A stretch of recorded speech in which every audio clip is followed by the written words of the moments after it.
women, 4 private battles, and a friendship strong enough to survive everything happening in between us. Episode 1. Ciara. Title: The Ride. Ciara liked routine.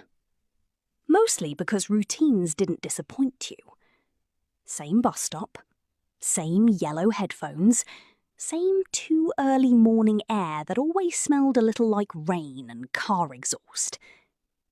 Every morning, she stood there with her tote bag hanging off one shoulder, already mentally preparing herself for work before she even got there.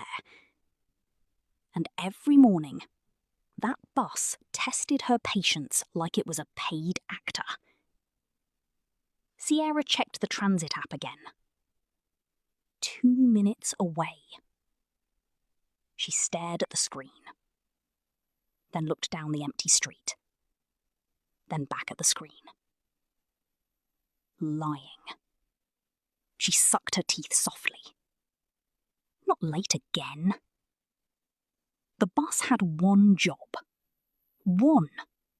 And somehow every morning it woke up and chose chaos. Ciara shifted her bag higher on her shoulder and glanced down the road again. Still nothing. Why do I keep doing this to myself? She muttered. Every week she told herself she was going to start leaving earlier. Every week she ignored herself. Now look. Standing at a bus stop at 7 in the morning, looking stressed before she even clocked in. A car passed. Then another. Then headlights slowed beside her. Ciara frowned immediately. Not the bus. A black SUV rolled slowly toward the curb. Now, who rolling up on me this early? Her grip tightened slightly on her bag. The SUV slowed to a stop beside her. Smooth and quiet, like the driver wasn't in a rush for anything. Then the window rolled down. And there he was. Nick. Ciara recognized him instantly. Not because they'd talked before. They hadn't. But they worked in the same building. And Nick was the kind of man people noticed, whether they wanted to or not. Tall. Calm. Always dressed like he had somewhere important to be. And annoyingly fine before 8 in the morning. Nick leaned slightly toward the window. You waiting on the 47? Ciara blinked once. Maybe. The corner of his mouth lifted. We work in the same building. I know. That smile got a little bigger. So you do notice me. Oh, brother. Ciara looked away toward the street before he could see the tiny smile trying to form on her face. Everybody notices you, she said. And honestly, that was true. Nick had one of those quiet faces people naturally looked for when he walked into a room. Not loud, not flashy. Just fine in a way that felt disrespectful to women trying to mind their business. The bus still wasn't coming. Traitor. Nick glanced down the street before looking back at her. I'm heading there now. Ciara already knew where this was going.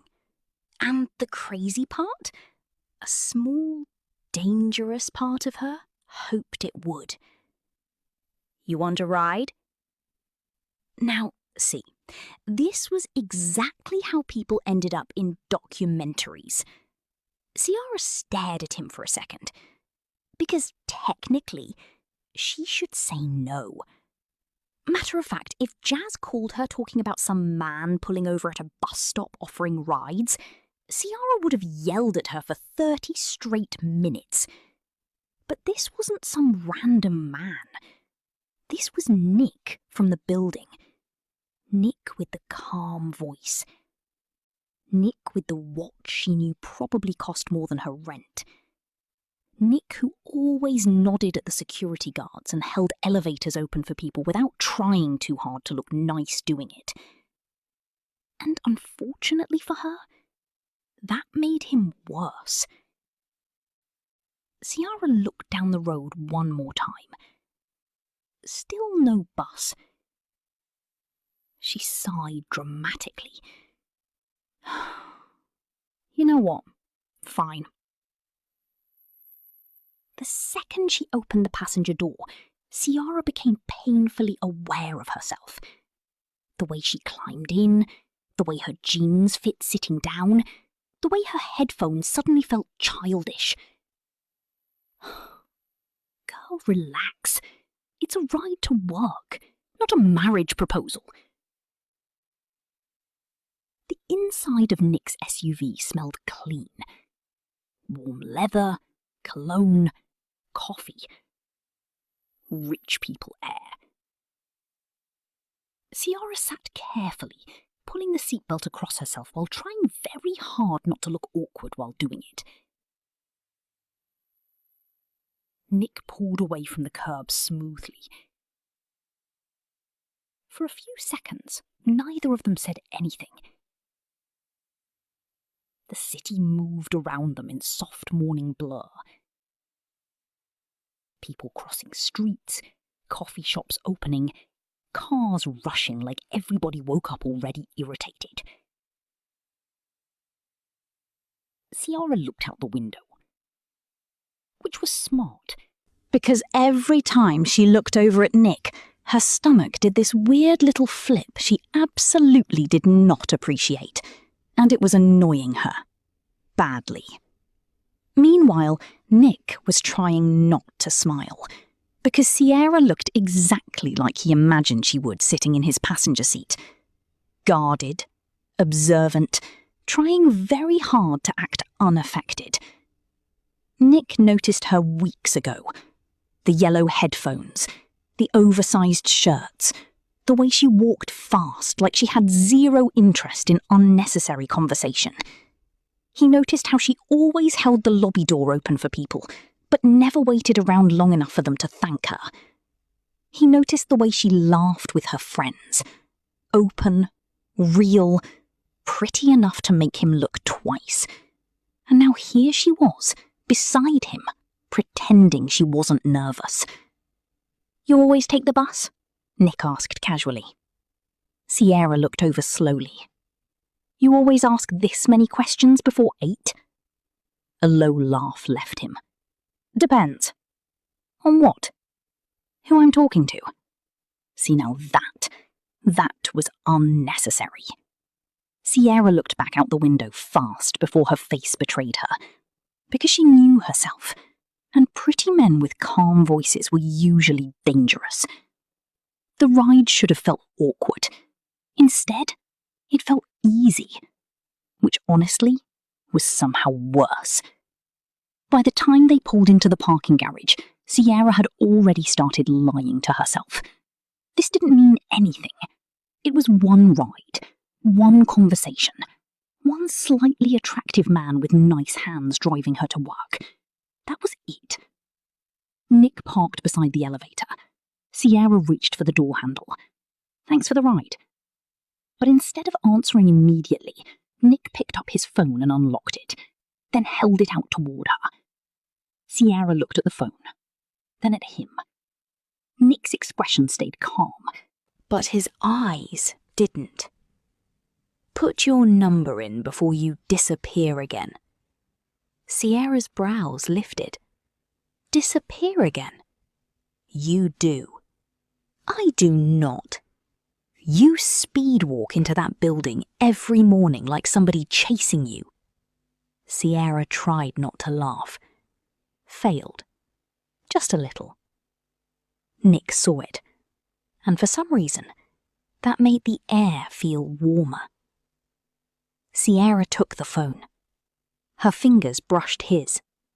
Barely. Not enough to mean anything, but enough for both of them to notice. She typed in her number, slowly, carefully, like the wrong digit might save her from whatever this was becoming. Then she handed the phone back. Nick looked down at the screen, then back at her. Ciara. The way he said her name was too smooth, too quiet, too familiar for a man who had just gotten her number 30 seconds ago. She opened the door before her face could betray her. Don't make me regret that. Nick smiled. I won't. Ciara stepped out. The elevator doors opened ahead of her. And for 1 second, she almost looked back. Almost. But she didn't. She walked into the building like nothing had changed. Like her stomach wasn't still flipping. Like her phone didn't suddenly feel heavier in her bag. Like Nick hadn't just stepped into her morning and shifted something she wasn't ready to name. But by lunch, her phone lit up. Nick, you made it upstairs safe? Ciara stared at the message and smiled before she could stop herself. That was the problem with secrets. They never felt dangerous at first. Sometimes they felt like butterflies.